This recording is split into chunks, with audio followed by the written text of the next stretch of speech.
ராசாத்தி என தொடத்தான் லேசாக விரல் படத்தான் ஆறாத காயம் எல்லாம் ஆறி போகுமே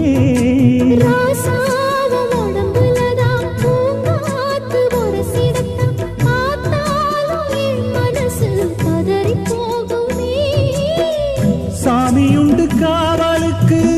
அச்சப்பட தேவையில்லை